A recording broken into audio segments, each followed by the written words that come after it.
atreves a mirar aquí a ver? Sí, ahora me atrevo, no te preocupes. El otro con dos... Yo sí, buenamente, de verdad, no tengo ningún problema, a mí no me importa. Lo que pasa es que, por ejemplo, si tenéis vosotros, yo ahora voy a hacer esta noche 2 copias, pero lo que pasa es que no me puedo tirar. No, claro, y la Ya me tiré con 4 mañana copias. también, o sea que... Claro, pero entre los que tenéis se lo podéis repartir. Si conoces a Chico, ¿no? Sí, no. No sé por qué, pero yo por No, yo te traía traía dos. dos y que está aquí. No, estos están vacíos, que los hay, porque como María estaba tú... No, yo lo que quería... Sí, te doy el... para... Te doy este que te lo pasas tú del... ¿Y esto cómo lo paso? Esto es que es... No tenías tú uno de este. No, pues uy, esto no se puede pasar, chata. Esto al ordenador no lo puedes pasar. Mi hijo no ha podido. Me dijeron que tenía que entrar en un programa de internet, entró, pero no podía. Pues déjalo, no importa. Ya con la profesora en Japón ya me he recuperado hoy con el repaso que ha hecho de cosas. No lo puedes pasar. ¿Y tú cómo lo pasas? Esto la mía sí es digital. Pero tenías una parecida esta en el otro día. Y no la puedo pasar. Ay, Pues no me las tuve que puedo- comprar no las luego, podía pasar. No, por eso luego yo tuve que comprarme estas. Por lo menos yo pensé que tú lo habías ganado primero. La del otro día. Ah, mira, ¿alguien está con ustedes? ¿Se lo puedes dejar? Yo ¿Lo necesitas para algo? No, yo creo que estoy para ti. Por eso, que yo ya como te lo he dado, te digo que se lo damos a esta chiquita y a la otra que iba a bajar a la cosa. Vale. ¿Te parece bien? O sea, que no lo puedes pasar, que sí te traía aquí la clase. No, traía. A ver, ¿pero qué traías? A ver si yo estoy utilizada. Casi como que va al ordenador. Ah, fíjate, a ver. Es que yo no tengo cable en la mía, es que esta puede ser más moderna que la tuya. Yo te si quieres te la veo. ¿Me vas esta noche? Pues lo voy a ver porque Para cerrar con la lateralidad con lo que tú no tenías, ¿no? A ver, Chata, pero que ¿de dónde sale este? ¿Este es el cable de aquí? Sí. Esto es muy extraño, pero de aquí este es muy... Este es el ordenador sí, pero este... ¿dónde va? Porque este de aquí... Esto no es estrecho. A ver, aquí. Sí, este es que esta es diferente a la mía. Vale. Pues ¿No te lo vale, intentas? ¿y el disquete cuál es? Aquí está lo que decías que no tenías. Bueno, pues me quedo con uno y te grabo entonces en todo caso lo de hoy. Te quedaría pendiente lo de mañana. Vale. Te quiero decir, porque mañana...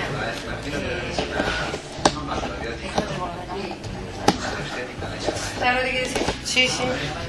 Entonces, y entonces, bueno, las chicas que van a hacer si no cortarme de esto, pues nada. Me quedaría sola, pero el fallo, porque el día de hoy, Mira, ves que si te atreves a mirar esto y se puede alargar, yo puedo grabarlo de mañana. las 2 primeras horas de lo que tenía la otra chica. ¿Quién? La que estaba aquí en la entrevista. Al menos ya conmigo no me había escuchado, sabías lo que te faltaba. Bueno, no importa, porque la realidad es que tú la tienes localizado en este CD, ¿no? Lo que a ti te faltaba. Sí, tienes localizado en... Sí, ahí está. Y ya está. Era lo del Y si no, no me preocupa, porque ella había dado un montón de información.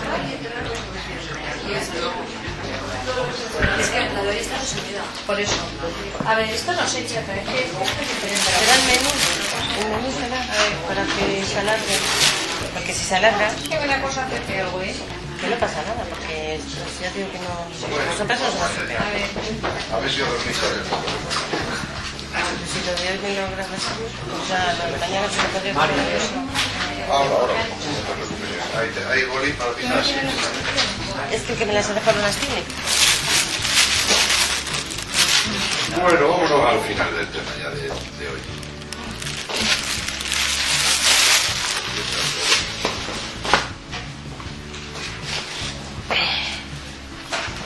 chata, es que no me acuerdo mucho.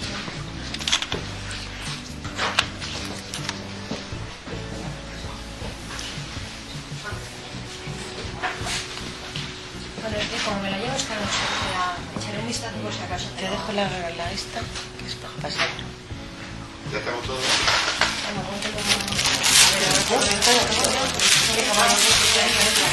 Ya damos, sí, porque faltan algunos todavía. Vamos a darle 5 minutos más.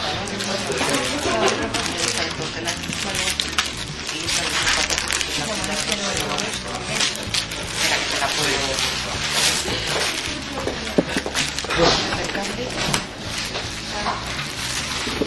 Para los que les interese, es Sintergética de los...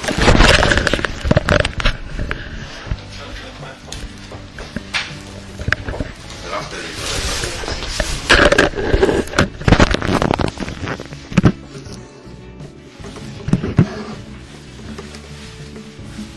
me llamáis porque se está formando una cuarta promoción para aquí, para Madrid. Sí. Empezaríamos en junio, pero ya están apuntando gente. Entonces, si hay los que tengáis interés, sin compromiso de ningún tipo, es información, es para que podáis instalar una lista y se os envíe información. Luego ya sabéis más o menos de qué va y luego ya es apunte que quiera, que no quiera, no apunte. Pero así ya también ella sabe qué número de gente hay por si abrimos promoción o no la abrimos. Los seminarios son de 2 días y medio. Es que ahora esta promoción estaría ya en un formato nuevo, que es el formato nacional ya para todos los sitios, puesto que ya la gente viviría aquí, serían de aquí de la zona. Entonces sería viernes por la tarde, se empieza a las 4 de la tarde, de 4 a 8, sábado entero y domingo entero hasta las 7 de la tarde, para que te dé tiempo para cajetar. Y sería un seminario cada 3 meses, 4 seminarios al año, durante 3 años. También os digo una cosa, es muy importante que os deis cuenta del tiempo de duración que tiene, porque no es una cuestión que lo hace la gente y eso no se puede evitar, pero yo os doy el consejo de que antes es preferible que uno se lo piense, vea si realmente le surge ese compromiso, que es compromiso con uno mismo, pero que de rebote luego va a repercutir en los demás, por aquello que no hay nada que sea estrictamente individual. Entonces la gente luego se apunta y a lo mejor al tercer seminario dice, pues ya no voy más. Bien, eso puede ocurrir porque tú te has hecho una expectativa y luego allí no se satisface, o porque lo que te encuentras no es lo que tú te esperabas, por muchas razones. Pero que no sea la razón el hecho de decir, bueno, si a mí que voy, miro, veo y tal, porque es que las promociones luego se caen y aquí traemos profesores de Colombia. Y los profesores de Colombia, pues bueno, es muy costoso traerlos para acá, ¿no? Pero la promoción, una vez que arranca, nos comprometemos a terminarla aunque queden 10 personas. Por eso digo, pero que luego repercute en todos los demás y es muy gravoso para todos los otros. Bueno, entonces, recopilamos un poquito de lo que hemos hablado esta mañana. A ver si somos... Ay, muchas gracias.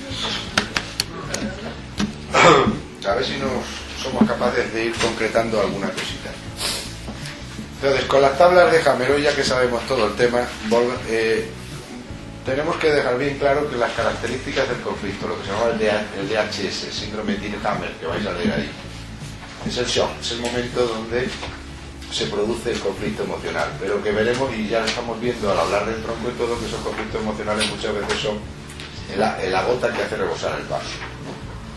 Entonces ese DHS necesitaba 4 condiciones, y esas hay que tenerlas siempre muy presentes, que esas 4 condiciones son sine qua non. Si una de ellas no está, no hay conflicto. La diferencia entre un conflicto causante de enfermedad y un disgusto es precisamente que el conflicto reúne esas 4 condiciones y el disgusto le falta alguna de ellas. Porque si no, todo el mundo tendría cáncer o todo el mundo tendría enfermedad. Entonces, conociendo esas 4, lo que yo decía en el seminario anterior, la diferencia muchas veces entre un cáncer o un disgusto está en el hombro de un amigo, que es el que te permite hacer que este dedito, yo lo pinto así, me agarro al meñique, que es el de vivido en aislamiento. Cuando tienes un amigo es aquel que te escucha, aquel que te comprende, aunque no comparta contigo la historia, pero tampoco te va a juzgar, porque el amigo no necesita juzgarte ni historia de nada. Eso es de lo que te hace tu papá, te hace tu mamá o te hace tu marido, pero el amigo no te juzga, el amigo te acompaña. Entonces ese es el que te da el soporte relacional. Muchas veces el tener a alguien con quien compartir una vivencia, que es compartir, no es cuestión de comunicar. Vayamos quitando tópicos que nos pueden equivocar. La gente se cree, no, porque te dice muchas veces, no, pero yo lo he contado. Si tú lo has contado, pero no te has sentido compartir. Entonces la primera historia, por tanto, es centrarnos aquí. A nivel terapéutico, para mí es lo más importante.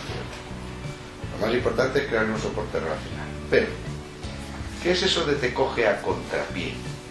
Que es el otro punto donde podemos trabajar. Shock psíquico, altamente traumático, que te pilla a contrapié y vivido en aislamiento. El vivido en aislamiento, ya hemos hablado de ello, el vivido en aislamiento es crear una red de soporte emocional, un soporte relacional, una red de tenseguridad. Pero que te pilla a contrapié, eso significa que está poniendo dentro de tu psique, está poniendo de manifiesto aquella parte que tú no tienes trabajada, aquella parte donde tú no has encontrado recursos. No has encontrado recursos para afrontar el golpe. No tienes recursos, lo que poníamos de ejemplo del portero que está esperando que le tiren un penalti, porque cogerte a contrapié no es inesperado, como dice mucha gente. Inesperado y vivido negamiento. No, inesperado no, porque inesperado es que no lo esperas, te viene por la espalda. Esto es a contrapié puedes estar esperándolo. Hay mucha gente que ve venir el problema que tiene con su pareja, hay mucha gente que ve venir el problema que tiene económico, pero eso no le impide, con mucho que lo vea venir, no le impide conflictuar. Luego el te coge a contrapié es una frase más significativa, que es la del portero que ve venir, o sea, está pendiente, sabe que le van a tirar un penalti, pero él se tira para la izquierda y el balón va para la derecha. Entonces ahí sí que no puede rectificar, es decir, no tienes recursos para poder parar el golpe. Luego, ¿qué está poniendo de manifiesto? Aquel estado carencial tuyo que tienes dentro de tu psiquismo. Hay una parte de tu psiquismo que no está colocada para afrontar determinados tipos de conflictos. Es eso de que esto no me lo esperaba, como yo no pensé nunca que esto me iba a pasar a mí. ¿Me entiendes? Bueno, pues en vez de echar la culpa al que te lo ha hecho, que sería echarle la culpa al balón. Es como si el portero se pone a echarle la culpa que ha tirado el penalti, o al balón, maldito balón que se fue por la derecha cuando yo tiraba para la izquierda. No, lo que me ha puesto de manifiesto es que yo no estaba cubriendo la parte derecha. Esa es la clave y ahí es donde yo tengo que trabajar. Entonces ahí sí nos da un matiz fenomenal el colorido del conflicto, porque el colorido del conflicto lo que nos dice es realmente dónde tengo digamos el agujero, donde estoy mal posicionado para afrontar cualquier evento o cualquier disgusto que pudiera venir por esa vía. Y entonces yo lo convierto en conflicto, porque me ha pillado a contrapié. Y entonces ya sabemos por Hammer, como hablamos la vez pasada, que a partir del momento que la psique no puede llevar el control de la jugada, es cuando se dispara el programa biológico. Y entendimos por la quinta ley de Hammer, cómo cada cosa, cada síntoma que ocurre es un programa biológico de la naturaleza tendente a la supervivencia. Eso ya lo vimos en el seminario anterior. Pero ¿qué ha pasado? Que la biología ha tomado el mando, porque el psiquismo, la parte más alta del paciente, porque sí, que viene del griego, que significa alma. Cuando el alma no controla la jugada, entonces lo controla la naturaleza, lo controla la biología. Entonces ahí se dispara un programa biológico, que es el programa de enfermedad. Pero eso nos está poniendo de manifiesto aquella parte de nosotros mismos que no controlamos desde una octava superior. Y entonces, ¿cuál es la estrategia ahí? La estrategia ahí es llevar al paciente al contacto con el alma. Lo hablamos en sintergética, pero lo podemos hablar en Hammer, sin hablar para nada de sintergética. Poner en contacto al paciente con el alma es poner en contacto al paciente con aquella parte de sí mismo que es totipotencial y tiene todos los recursos habidos y por haber. Porque en realidad la parte mía de debilidad se produce por desconexión con mi alma. Desconexión con ese campo de conciencia mío individual, que es la manera individual pero también sabia de interpretar la vida. Y esa es el alma individual de cada uno de nosotros. Si lo quieren llamar alma, que ya les digo, es psique, es lo mismo. Entonces el psiquismo es individual, el alma es individual, pero así como el psiquismo es individual y forma parte de un psiquismo colectivo, y por esa vía nos podríamos ir a los arquetipos de Jung y ver que hay grandes ideas que se plasman individualmente en nosotros, pero que todos tenemos el mismo conflicto con papá y con mamá, que son dos grandes arquetipos, la autoridad paterna y el amor materno, ¿no? Pues nuestro psiquismo le pasa lo mismo, es decir, es una manera de interpretar individualmente. Pero en esa tienen también, ahí, en ese alma nuestro, en esa psique nuestra, están todos los patrones de organización y están, por lo tanto, todas las capacidades para afrontar la experiencia vital sin necesidad de conflictuar. Entonces, el conflicto nos pone de manifiesto aquella zona donde no tenemos esa conexión del alma. ¿Y por qué no tenemos esa conexión con el alma? Esa es la idea. Entonces, ¿qué podemos hacer sin tener conocimiento de ninguna terapia ni de ningún nada? Simplemente en el sabiendo Hammer. ¿Qué nos aporta Hammer ahora este conocimiento y qué posibilidades terapéuticas nos da? Bien, pues quizás para poder llevar a cabo una posibilidad terapéutica, que miren, muchas veces lo más maravilloso de una consulta no es el medicamento que utilizas ni ninguna herramienta que utilices. Muchas veces lo más maravilloso y lo más curativo de una consulta es la conversación con el paciente. Es que el paciente, en una conversación ustedes pueden hacer con la palabra, si esa palabra sale desde el corazón y sale también desde la conciencia, ustedes son conscientes de lo que pueden hacer con ella, pueden curar. Entonces aprovechemos esa herramienta porque esa sí está al alcance de todo el mundo. Y entonces sí que las cartas de navegación de Hammett nos van a servir y se nos van a convertir en operativas. No espere usted que tiene que hacer unos cursos de psicoterapia para poder empezar a trabajarlo, sino que lo podemos hacer en cualquier momento si tenemos en cuenta una cosa, que ante la vida cada individuo solo tiene dos posibilidades, dos actitudes posibles que engloban a todos los conflictos emocionales de la vida separada: la actitud de la víctima, actitud con C, y la actitud del aprendiz. La víctima y el aprendiz son las dos únicas estrategias globales que utilizamos en la vida cotidiana para afrontar todas las situaciones que nos vienen, que son desconocidas o que son irritantes o que son situaciones que nos tambalean. Entonces, ante un golpe en la vida podemos actuar como víctima o podemos actuar como aprendiz. Siempre que hay una enfermedad está la víctima detrás. Está la víctima detrás. La víctima es la que no entiende, no comprende, la que le echa la culpa al mundo. La víctima es siempre todo lo de fuera es lo que nos ha hecho el problema. Que si fulanito me hizo esto, que si me hizo lo otro. ¿Qué está poniendo de manifiesto eso? Está poniendo de manifiesto eso las expectativas que nosotros teníamos.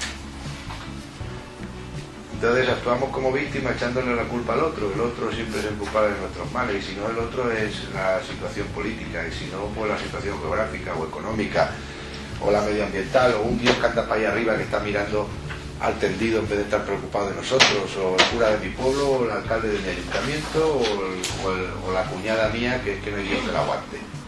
Entonces siempre echamos los balones fuera. Entonces si uno empieza a ver que fuera es todo lo causante está ahí fuera, mi marido es el culpable de mi cáncer de mama derecha, porque mi marido se ha ido con otra, porque mi marido me pone los cuernos cada 2 por 3, porque mi marido ya no me respeta, ni me ama, ni me quiere, y me trata a batacazos, y por lo tanto yo hago un conflicto de separación de mi pareja y me hago un cáncer de mama derecha.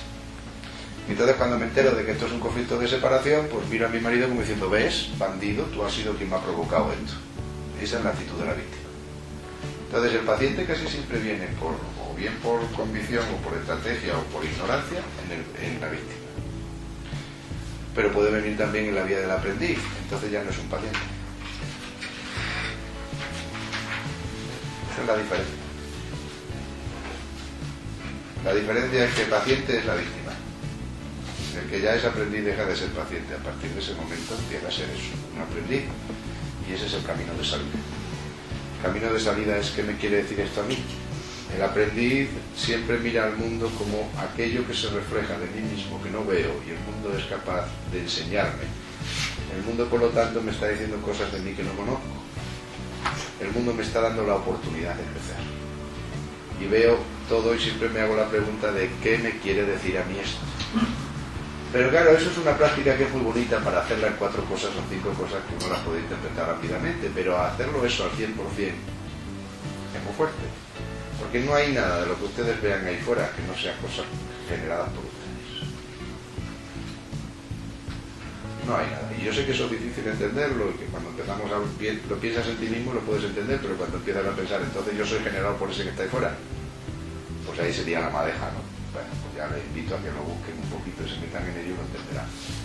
Pero de entrada al paciente lo que tenemos que sacarles de la víctima. Tiene que aprender, claro, y por eso las medicinas alternativas utilizaron ese sistema y se enamoraron tanto de ese sistema, que además ese sistema era una controversia con el sistema clásico, donde el paciente ni pincha ni corta. Y pasamos al punto opuesto. El punto opuesto es que el paciente ahora tiene toda la responsabilidad de curarse. Que ahora hay que darle las cartas de navegación al paciente, y el paciente es el que se puede curar, y yo no estoy aquí nada más que para decirte lo que tienes que hacer, pero no eres tú quien tienes que hacerlo. ¿Por qué? Porque funciona. Porque vimos que cuando el paciente asumía esa responsabilidad, ¿y qué era asumir esa responsabilidad? Era pasar de víctima a aprendiz, es encontrar un proceso significativo en la enfermedad. Es partir del principio de que la enfermedad es un proceso significativo y por lo tanto tiene que tener un significado, e ir con una actitud a buscar el significado. Entonces ese paciente ya deja de echar balones fuera, no busca culpables fuera a quien echarles la culpa, valga la redundancia, ni busca a nadie como causante de sus males, sino que él se pone como: esto me quiere decir algo a mí y esto es la posibilidad que tengo yo de aprender. Y entonces todos vimos, y hemos visto hace muchos años, incluso siglos, cómo el individuo que adoptaba esa situación se curaba. Entonces dijimos en medicina alternativa, pues ya está, ese es el remedio. Miramos el muerto al paciente y se acabó, y no fuimos al extremo contrario. Yo te digo lo que te pasa para que tú te lo cures. Y paso del médico intervencionista, señor y patrón de vidas y haciendas, al médico pasota, que se lo otorga todo.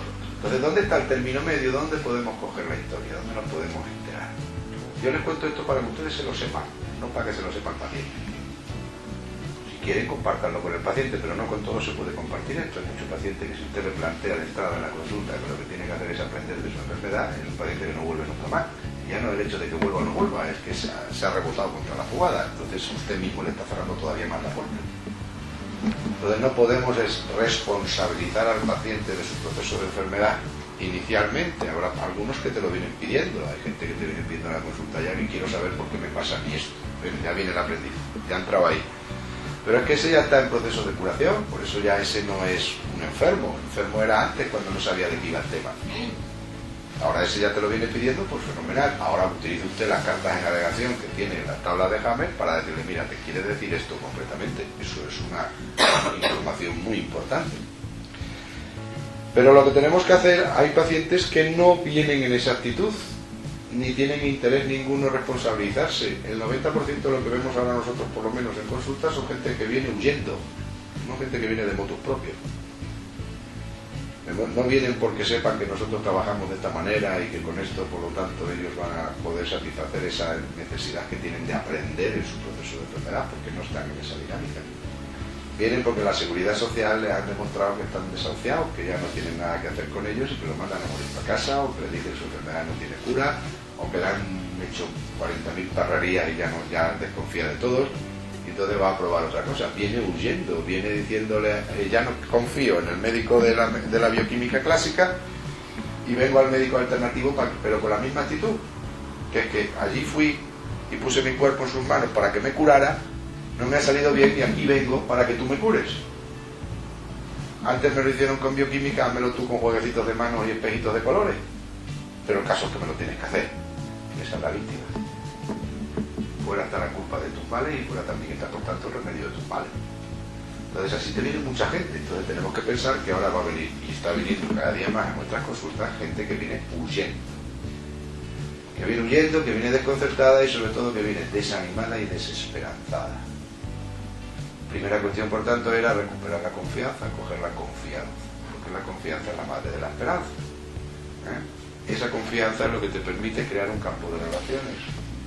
Soporte emocional, te cargabas el dedito este y ahora vamos a sacarle de la víctima y llevarlo al aprendiz, y ahí puedes utilizar cualquier técnica que te permita que el paciente pueda empezar a mirar la cosa de otra manera, porque cuando le plantees la situación, si es que ves que es oportuno plantearle la situación, lo que debes es que inmediatamente que planteas la situación tienes que plantear con ella los remedios, y el remedio no es un remedio concreto, es una actitud. Decir, bueno, pues vamos a hacer esto para que a ver cómo te llevas mejor con tu marido, si la clave es con tu marido, o vamos a ver cómo eres capaz de sobrevivir en tu empresa, porque no le puedes decir lo que decía James, no, deja el trabajo que tienes, que te está jodiendo el jefe. Sí, dejo el trabajo y mis hijos se van todos al hospicio, o sea, no puedo hacer eso. Entonces, a ver cómo vamos a vivir el tema. Y entonces ahí es donde tú empiezas a manejar, por eso les digo, tienen que ser psicólogos y criminalistas. Y empiezas a manejar una manera de que nunca violentar al paciente. Si tú le violentas en el proceso al paciente, el paciente se raja del proceso. Pero no le puedes violentar nunca. Entonces no le puedes decir, no, tú tienes que llegar allí ahora y cuando el jefe venga pegando voces, tú sacas pecho y a mí me puedo tener narices. Y decir, por aquí me entra y por aquí me sale. Porque eso es muy bonito decirlo, pero muy difícil de hacer. ¿Vale? Entonces por esa vía no puedes. Tienes que ver la manera de cómo, con tu conocimiento, se le puede indicar al paciente la forma de salir del proceso. Pero la forma de salir del proceso no es una cuestión de actitud con P. Aquí viene la gran diferencia. Solo se sabe del proceso con la actitud con C. Actitud con P es la habilidad para llevar a cabo una cosa. Actitud con C es la disposición para llevarla a cabo. Lo que cura es la disposición, no la habilidad. Entonces fíjese que eso es una maravilla, porque entonces lo que tenemos que hacer es simplemente que el paciente cambie de actitud ante su enfermedad. La actitud de la víctima, llevarla a la actitud del aprendiz. Pero ¿cómo le podemos hablar de que tiene usted que ser, que primero que está usted víctima, segundo de que tiene que cambiar al aprendiz? No, es cambiar la actitud, y la actitud se cambia cuando hay esperanza. Si no hay esperanza, el paciente no tiene ninguna actitud que cambiar. Y ya hemos visto que el primer paso había sido que la esperanza es hija de la confianza. Me gano la confianza del paciente y me aprovecho de esa confianza, y no es aprovecharse insanamente, sino todo lo contrario, sanamente, para que ese paciente empiece a cambiar una actitud ante la enfermedad. La primera actitud ante la enfermedad es que no me voy a morir de ella, aunque si me voy a morir tampoco es fatal. Es decir, no estemos en el plan victimismo y esto me ha pillado por la espalda y esto me va a llevar hasta el hoyo. Saquémosle de eso. A veces basta un gesto de usted, un solo gesto de usted, para que ese paciente tenga confianza, para que ese paciente pueda cambiar su actitud, para que ese paciente tenga esperanza. Y ahora le cambiamos la actitud con C. ¿Por qué es tan importante llevar al paciente a la actitud con C? Primero porque es la que funciona, y segundo porque es la menos habitual que trae el paciente. La inmensa mayoría de los pacientes vienen en el código y en el patrón de eficacia y responsabilidad. Y eso es actitud con P. ¿Cuánta gente vemos machacada y piensan que vienen a la medicina alternativa, que vienen también con la idea, porque mucha gente ya conoce esta idea de que hay que responsabilizarse uno de sí mismo y de la enfermedad? ¿Y cómo vienen responsabilizados? Yo tengo que estar todos los días en consulta parando a la gente en esa dinámica. ¿Vienen con un patrón de eficacia y responsabilidad? Aquello que el terapeuta le mete al paciente de no, tú te tienes que hacer cargo de tu enfermedad y tal y que cual, pues ya te lo traen muchos aquí a la consulta. Ya vienen ellos pensando qué puedo hacer yo, qué tengo que hacer para curarme. Pero lo ven en el código de eficacia, lo ven en el código de responsabilidad, pero es que ese código les ha traído hasta la consulta. Luego ese código no es el válido. Entonces, ¿cómo le cambias a la gente la idea de que aquí no se trata de ser lo suficientemente listo, hábil, inteligente y avispado como para encontrar qué me quiere decir a mí esta enfermedad y aprender la lección? Porque ya lo vamos a pasar, vamos a poner que está ya en el código del aprendiz, y ahí viene el primer error del aprendiz. El primer error del aprendiz es que cree que aprender es un proceso intelectual, es un proceso de habilidad. Y eso no es cierto. El aprendiz está en el código del sentir, y eso es una actitud con C. El aprendiz no está en el código del comprender intelectualmente. Y entonces resulta que el paciente, que ha sido guiado toda su vida en un patrón de eficacia y responsabilidad, que ha logrado ser ingeniero de caminos y ser number one en su empresa, y ahora porque tiene 45 años se lo han cepillado para meter a otro más jovencito de 22 que cobra 5 veces menos y hace el mismo trabajo, pues entonces este hombre se ha venido abajo y ahora se ha buscado una enfermedad. Bien, y ahora que se ha buscado una enfermedad tiene que salir de ella de la única manera que aprendió, de la única manera que sabe, con eficacia y con responsabilidad. Para lo cual necesita primero saber perfectamente de qué va el tema, y segundo, a ver qué tengo yo que hacer. Y ves ese paciente en la ansiedad y te crees que estás viendo un aprendiz. Le ves en la necesidad de que él se quiere poner manos a la obra, qué tengo yo que hacer y tal. Y ese es el que se toma 18 pastillas y le manda 18 pastillas. Ese es el que te hace meditación si le mandas meditación. Ese es el que te hace esencias florales, limpieza intestinal. Te hace todo porque está en un código de eficacia y responsabilidad, y por lo tanto ese está en el código de ¿qué? De la aptitud con P. Ese es el que se coge un imán y se pone en la puerta de la nevera todo lo que se tiene que tomar todos los días. A ese es al que tú le puedes dar 90 pastillas, que se las va a comer religiosamente. Pero ¿te imaginas lo que le va a pasar a ese cuando compruebe que las 90 pastillas no le curan? Imaginamos que le va a pasar a ese que está haciendo yoga todas las mañanas, que está haciendo qigong cada 3 horas, que está meditando, que está todo, que se está metiendo por todo un camino que él en su forma de pensar es una revolución, porque este era un ingeniero de telecomunicaciones o de ingeniero de caminos y estas cosas ni le iban ni le venían.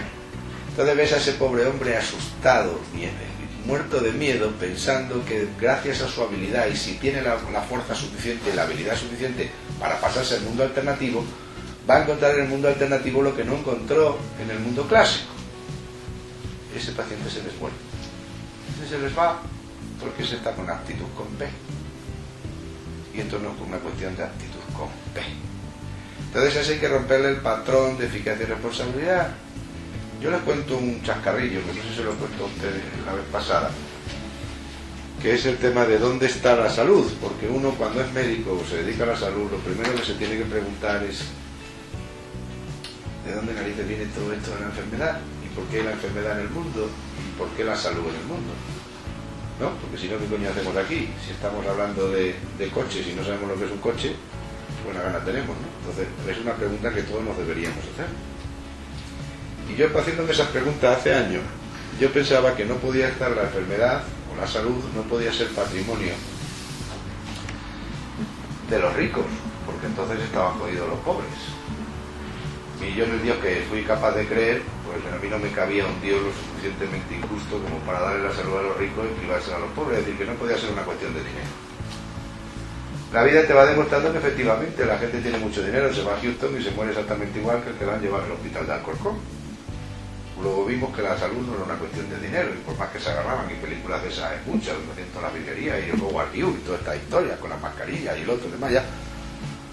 Al final todos se ponen malos y todos se mueren. Luego mira que bien, porque ahí yo ya me encontraba con un Dios que tenía una cierta justicia, en cuanto que no le daba la salud a los ricos en detrimento de los pobres, sino que aquí no era una cuestión económica y que no te importaba para nada el dinero que tuvieras, te podías curar, o te podías morir siendo el más rico del mundo y curarte siendo el más pobre del mundo. Y eso lo vemos en la consulta. Pero al renglón siguiente nos ponen el siguiente paradigma, que es que la salud está al alcance de todos aquellos que son listos, sabios o inteligentes, y sobre todo aquellos que son capaces de encontrar la causa de su enfermedad y combatirla. Luego yo pensaba para mí adentro, pues en ese Dios tampoco soy capaz de creer, porque entonces es un Dios para listos y para inteligentes. Entonces el que es tontito, bobito y no sabe de estas cosas y no está lo suficientemente preparado, está condenado a morirse. Pero para eso te viene un paciente que es tontito, bobito y todo eso que pensamos nosotros de él, que se cura, y otro que es sabio, listo, inteligente, que se muere. Luego tampoco podía estar ahí. Dicen, pues mira, otra gratificación, porque el Dios en el que yo creo no puede darle la salud a los listos y quitársela a los torpes. Entonces, ¿dónde podía estar? En algo que fuera por igual al alcance de todos los seres humanos. Algo que esté por encima de condición de sexo, de capacidad intelectual, de cualquier cosa, algo que sea patrimonio por igual de todos y cada uno de los seres humanos, al alcance de todos y cada uno de los seres humanos, y en el que se mueva sin excepción el libre albedrío, la libertad de elección. Porque si no hay ni siquiera libertad de elección, por muy bonito que sea, lo tengamos todo, pues ¿para qué queremos más? Eso ya es un condicionamiento y ahí por lo tanto no hay justicia tampoco. Solo hay una palabra que da respuesta a eso, se llama actitud, con C. La actitud está al alcance de cualquier ser humano por igual, y todos podemos generar esa actitud, y vemos como un peón caminero es capaz de generar una actitud de curación y de aprendizaje 1000 veces superior a un ingeniero de camino. ¿Entiendes? Entonces la clave está en la actitud con C. Luego aquí, ¿de qué se trata? Se trata de una vida que el paciente casi siempre viene inmerso en una vida que todo ha sido a base de esfuerzo, sacrificio. Todo ha sido a base de retos y más retos y más retos y más retos y más consecuciones, y en el término económico, en el terreno social, en el terreno afectivo, en todos los terrenos por la vía de la responsabilidad, la eficacia, en la búsqueda del reconocimiento, en la búsqueda del amor por esa vía. Y ahora se te pone aquí para que tú le mandes, no, doctor, yo lo que usted me diga yo lo hago. A mí cuando me dice el paciente lo que usted me diga yo lo hago, digo, mal asunto, vamos. Mal asunto, vamos. Por ahí no podemos ir a ninguna parte, porque este es un voluntarioso, pero de actitud con P, y este es el que yo le mando 800 pastillas, pues sean 800 venenos, y se los bebe, y se los toma. Entonces hay que pasarle a la actitud con C. Y la actitud es simplemente desear curarte. Qué fuerte, qué facilito, pero qué difícil. Entonces yo le digo muchas veces a los pacientes, y eso les dramatiza mucho, yo lo único que quiero es que tú desees curarte, pero desear curarte es un movimiento, y el movimiento se demuestra andando. ¿Y cómo se demuestra andando esa actitud? Pues ahora cuando uno intenta generar la actitud positiva, que llaman en muchos sitios, la actitud de quererme curar, aquí las habilidades no cuentan. Esa actitud no es para que te apuntes en una libreta a las horas en que te tienes que tomar las pastillas. Eso no es, eso es actitud con P, eso es habilidad para llevar a cabo el tratamiento. Yo lo que quiero es una actitud, y ahí ya los tratamientos no importan.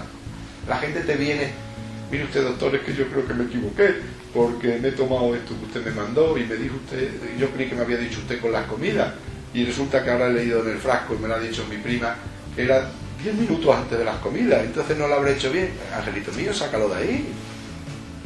Ese paciente no está donde tiene que estar, porque se está todavía confiando en que el fármaco le cure y creyendo que el fármaco le cure, y hace muy bien, porque esa confianza también le puede hacer curarse. Pero entonces será la actitud de confianza la que le está curando. Ese es el efecto placebo. Luego, a resumidas cuentas, siempre es la actitud. Pues la manejemos desde el principio. Le queremos al paciente primero desdramatizarle y desculpabilizarle, quítale la culpa. Él no es culpable de su enfermedad, él es responsable de su aprendizaje. Eso sí. ¿Y cómo se aprende? Con actitud. Es una actitud con fe. Entonces, la actitud de curación. ¿Cómo hago la actitud de curación? ¿Cómo genero la actitud de curación? Eso es lo que se llaman las visualizaciones. ¿Qué genera una visualización? Por ejemplo, yo les recomiendo a los pacientes, vamos, yo ya no les recomiendo a los pacientes eso, pero eso se lo guardo a ustedes al final, del por qué hago yo eso. ¿Por qué no lo hago? Pero yo les estoy diciendo esto para que lo hagan, porque lo hemos hecho, mucha gente que lo hace y funciona espectacularmente. Cuando tú estás visualizando, estás teniendo una actitud de curación y participas en tu proceso de curación. Entonces estás saciando la participación. Pero tienes que, o sea, el interés de participar. Pero tienes que dejar claro a una persona cuando vaya a visualizar que no se trata de la habilidad de visualizar.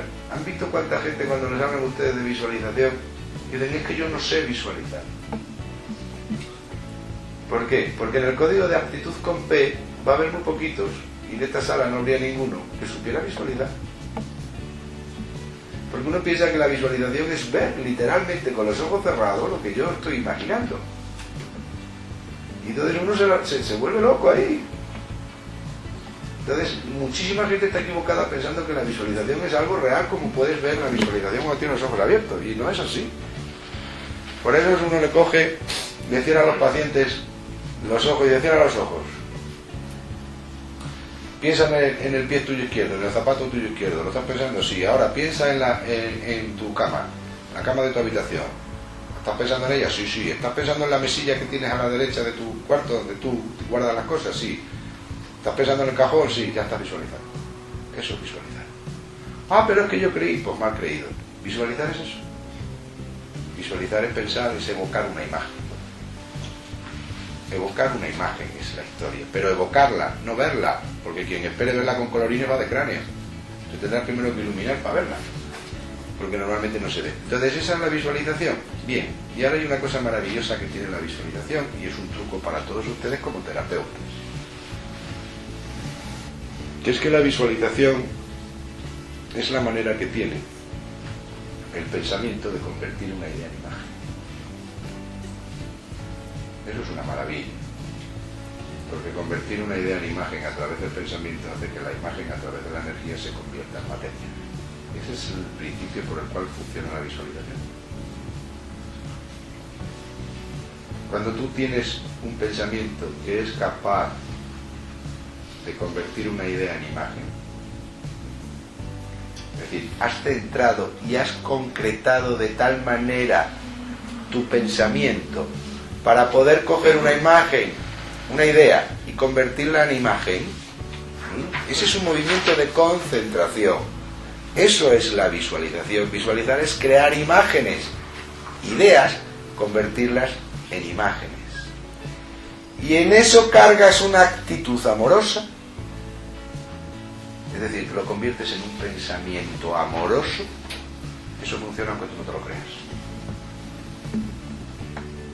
Yo sí sé que llevaran del seminario esto, me daba por satisfecho 1000 veces. Fíjense que se lo vuelvo a repetir. Escoger una idea, convertirla en imagen a través del pensamiento, pero si eso tiene si es un pensamiento amoroso, si ahí estás cargando el amor hacia ti mismo,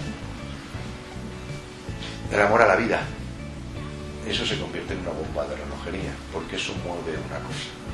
¿Qué es lo que mueve eso? El campo unificado de conciencia. Entonces todo el universo se pone a trabajar en función de esa idea. Por eso funciona la visualización. Hoy se sabe ya a nivel de la física perfectamente cuál es el principio por el cual funciona. Entonces resulta que la actitud Una actitud, para que sea una actitud adecuada en aras a la curación, no puede ir ni con la culpa, ni con la habilidad para conseguir el objetivo. Es decir, con una expectativa de habilidad. Estaré visualizando bien, estaré visualizando mal. ¿Me entienden? Entonces ahí está toda la clave. Luego les enseñaré que cuando el paciente no sabe hacerlo, basta con que lo haga usted. Si tú lo haces, ya lo está haciendo.